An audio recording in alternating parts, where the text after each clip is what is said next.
A gente segue falando dos desdobramentos da guerra com o Eduardo Schwartzman, que é doutor em Ciências Políticas e presidente da Associação Brasileira de Estudos de Defesa. Muito bem-vindo ao Live CNN, boa tarde. Boa tarde. Eduardo, prazer estar com vocês. O que dá para detalhar já dessa ofensiva russa com relação a cercar ali a fronteira e também evitar já a questão do acesso ao Mar Negro? É esse o cinturão que deve ser feito pela Rússia?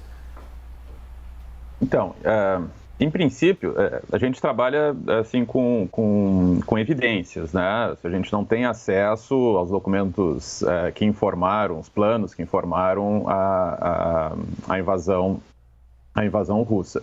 Mas, em princípio, pela movimentação, a estratégia russa era, primeiro, tentar repetir o que aconteceu, né, em 2014 na Crimeia, ou seja, uma anexação rápida e uma eventual mudança de governo. As coisas começaram a demorar um pouco mais, em função da complexidade e da operação e da própria resistência ucraniana, mas o objetivo principal da Rússia, de estabelecer uma espécie de corredor ligando a Crimeia às províncias separatistas que foram reconhecidas como repúblicas independentes pela Rússia e preparar o cerco sobre as grandes cidades, ou seja, isso tudo são meios para um fim maior, do ponto de vista dos russos. E esse fim maior é evitar que a Ucrânia se torne membro da Organização do Atlântico Norte, da OTAN. Esse é o principal objetivo russo nessa ação militar. Sim, mas mesmo agora Zelensky abrindo a possibilidade para que isso aconteça, o conflito, a guerra deve continuar, porque o presidente Vladimir Putin quer mais do que isso, né? E um outro ponto, a gente sabe que o poder militar da Rússia é muito maior do que o da Ucrânia. A Rússia tem poder para invadir rapidamente o país. Tem uma resistência que a Rússia não esperava ou a Rússia está esperando para fazer essa invasão aos poucos? Então, esse é um ponto bastante importante, bastante interessante de acompanhar, assim, do ponto de vista de quem estuda,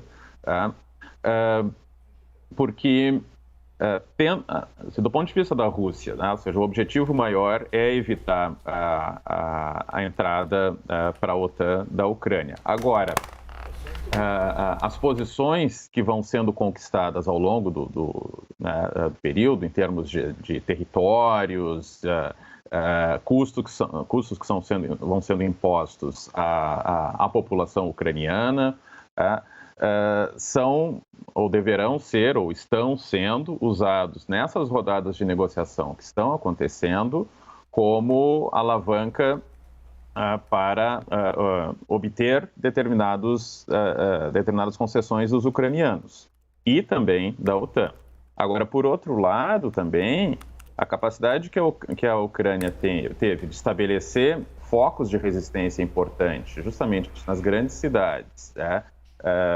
A campanha bem-sucedida da Ucrânia, né, de mobilizar a opinião pública internacional e de obter armas, sobretudo armas antitanque e antiaéreas de uso pessoal dos países da OTAN, acabam também funcionando como uma alavanca de negociação, né, nas mesas diplomáticas, nas rodadas diplomáticas que estão acontecendo. Tá? Então, por quê? Porque para a Rússia também é custoso manter todo esse aparato militar mobilizado e correr o risco de uma longa intervenção, de uma longa guerra civil na Ucrânia. Ou seja, a Rússia não tem os mesmos recursos, por exemplo, que os Estados Unidos e seus aliados tiveram para manter uma longa intervenção no Iraque e outra mais longa ainda no Afeganistão. Ou seja, em algum momento essas rodadas de negociação vão ter que chegar a algum tipo de acordo. E, na minha avaliação pessoal, talvez o acordo que venha a se chegar é que a Ucrânia venha a ter um status semelhante ao status da Finlândia e ao status da Áustria. Ou seja, o país não integrará a OTAN, e tampouco integrará uma aliança militar liderada pela Rússia, ou seja, será um país neutro.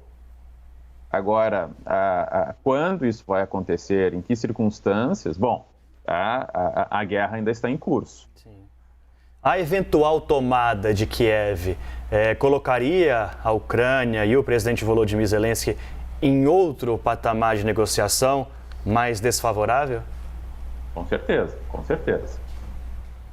Ainda que, como a Ucrânia é um país grande, ou seja, um dos maiores países da Europa, é um país que tem mais de 40 milhões de habitantes, eventualmente se pode recuar, transferir a capital momentaneamente para uma cidade mais próxima, por exemplo, da fronteira com a Polônia, ou eventualmente até um governo no exílio, mas com certeza enfraquece a posição de negociação ucraniana, não há a menor dúvida.